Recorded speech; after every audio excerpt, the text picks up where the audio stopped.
1 kobo of oil revenues in the past 6 months at a time when Brent crude, I think, is above 80 a barrel, heading upwards. Some would say something is going badly wrong with NNPC. Some would blame it on the organized theft of Nigeria's oil, as much as 400,000 barrels a day, by colluding local and international companies and rogue officers in the security services. What is your solution to this very pressing problem? Thank you very much. As you remember, Chatham House produced a report some years ago, and your current president described it about blood oil when he was here, President Buhari. So the lady just there, please, yes, yeah, madam, please go ahead. Second question. Right, can I sit or stand? Stand up, then people can see you, please. Right, good afternoon all. Your Excellency, wonderful. The question I wanted to ask, you have touched on briefly. My name, first of all, is Baroness Tinubu Davis Kensington. I'm a Nigerian. You've touched on security, very important issue in Nigeria. But you've not told us how you're going to manage this. We'd like you to tell us how you will manage security in Nigeria. And second part of my question, there's loads of kidnapping of women and girls in Nigeria, rape of our young children in Nigeria. Can you tell us, Your Excellency, how this will be managed? Thank you. Thank you very much for being very precise. Mr. Tinubu, we had many questions coming in live stream about how you're going to combat terrorism and violence against women, including from Bolupi Omosori. So the gentleman right here on the corner, yes, you, sir. There's a microphone there. Please go ahead. Please be no long speech. We don't have time. So put your phone down. You're an intelligent gentleman. I know you can ask it straight. Well, my name is Odiana Dominic Matthew. Thank you, Asiwaju Bola Tinubu, for taking this opportunity to come and speak to us. You may know that I was one of your beneficiaries, even though I grew up in Lagos, but I was never a native. But I was granted the opportunity to work in Lagos State, even though I was from a different state. So that, tells me about how your policy is likely to be. But my question is this, because having worked for 10 years, there as a social development worker and youth worker during your administration in Lagos State, before coming here to qualify as a solicitor, practicing here in the UK, I'm more concerned about the young people. What program do you have for our young people? As you know, most political parties benefit from they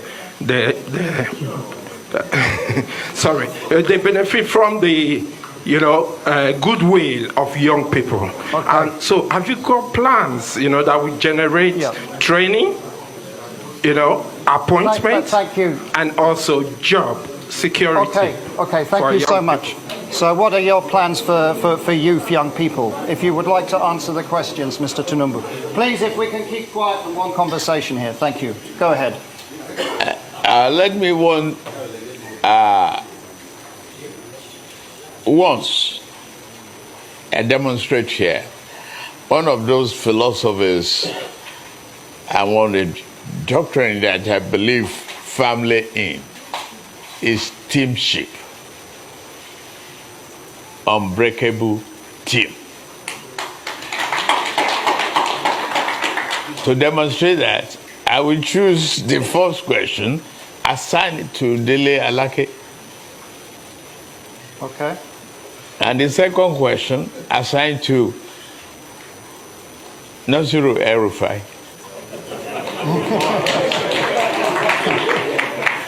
And third question, assigned to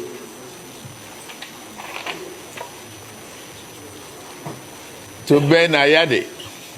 One question is from Baba Femi Adibola, who is asking the following question.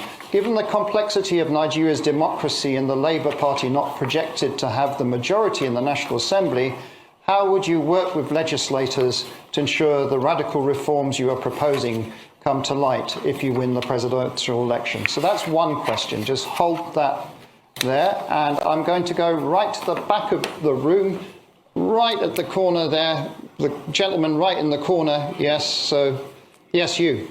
Please go ahead. Introduce yourself and one question, please. Thank you. All right, thank you. My name is Ajiboye Tsumishi from Huddersfield University. So my question is simple. The activities of the IPOB in Nigeria is on alarming rate every day. And with all the policy, beautiful ideas that you've listed down, sir, without tackling security head on, they are impossible. So one of the allegations given to you is that you've not condemned the activities of the IPOB. So, and the tackling of security. Can you sum up, please? Let me land. Tackling of security. Ladies and gentlemen, let's. Sorry, I'm a student. We are to line.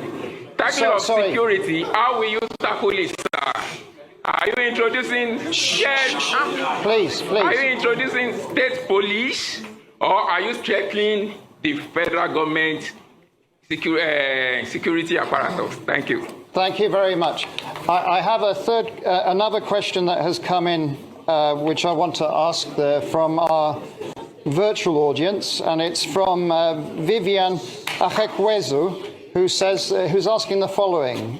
Vivian is asking, for many years, Nigeria has underinvested in healthcare.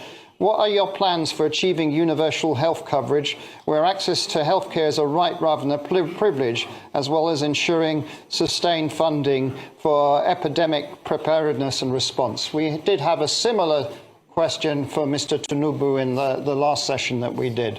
So there are 3 questions there for you, Peter, and then I'll come through the audience here. Please just be patient.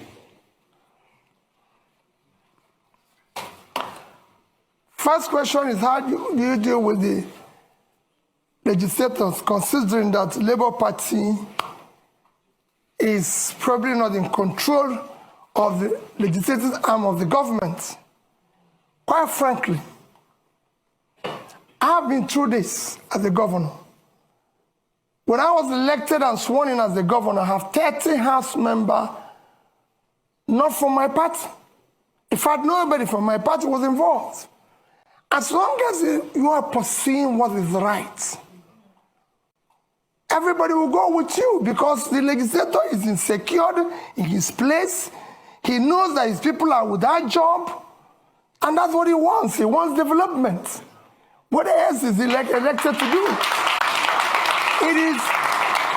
It becomes a problem when you are pursuing transactional policies which will benefit you, or you are engaging in nepotism where you have to.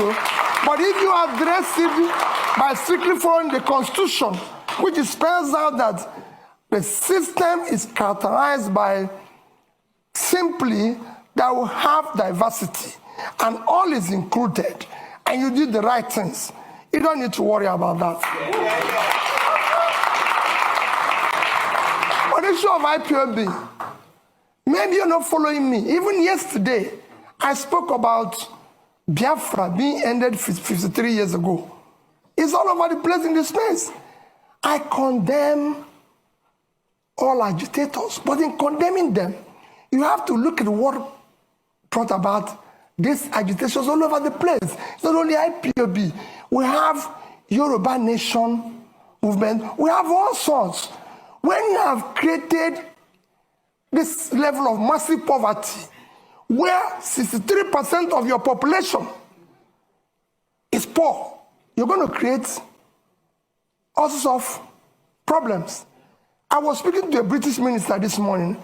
I said we have about 40% unemployment. And we have about 60% youth unemployment, young people in their productive age doing nothing. If you have 15% unemployment in Britain today, you're going to have massive, remember, agitation. nobody will be able to leave his house. So what you're seeing is a cumulative effect of leadership failure over the years, which will be solved by good governance. When people start seeing justice, fairness, and inclusive government and doing the right thing, all those things will start reversing itself. And that is what me and that is offering. I will talk and discuss with all agitators. There's nothing wrong in that. People agitate even in my house, and I'll talk with them.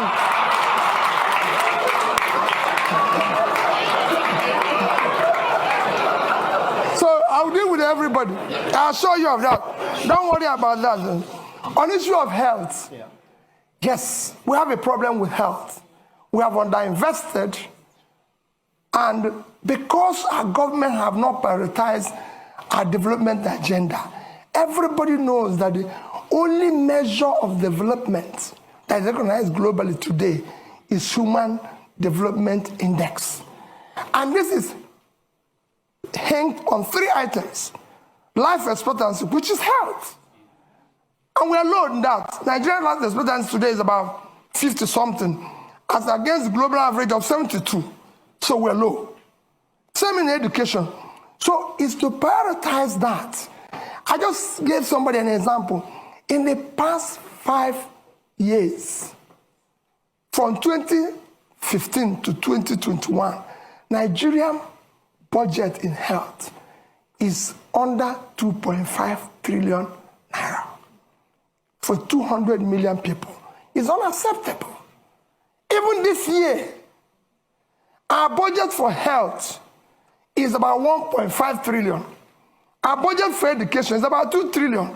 2 of them combined, annual budget is about 3.5 trillion. When your 6-month budget for subsidy, which is a criminalized, listen, is 3.6 trillion. It's unacceptable. You have to put money in key development areas, as Professor Johnson has just mentioned, and I read out here, that what separates country, rich and poor, is health and education. So it's clear. So we will deal with it. But he said, how do you cover it? Nations of our size have covered it.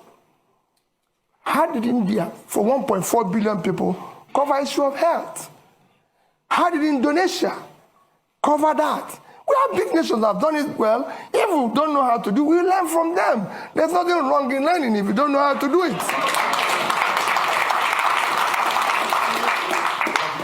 I'm going to take more questions. Now, there is someone who has such a strong arm. Their arm has been up for 15 minutes. Now, I'm not going to say that's criteria for taking question next time.